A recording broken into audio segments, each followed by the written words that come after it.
উলামায়ে কেরাম বলেন মাহে রমজানের দ্বিতীয় হাদিয়া হচ্ছে যে কিয়াম।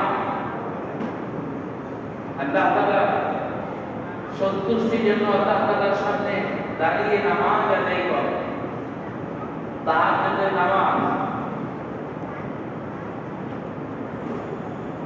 মাহে রমজানে আমরা যেহেতু সাহরি খেয়েছি, অটোমেটিক ভাবে আমরা রাত ৩টার দিকে উঠে গিয়েছি, সাড়ে ৩টায় উঠে গিয়েছি। সেখানে আমরা অন্তত পক্ষে মনে না চাইলেও ২-৪ রাকাত, ৬ রাকাত, ৮ রাকাত আমরা তাহাজ্জুদের নামাজ আদায় করেছি। এই যে একটা অভ্যস্ততা, ধারাবাহিকতা আমাদের মধ্যে জন্মেছে, এটাকে বাকি রাখি।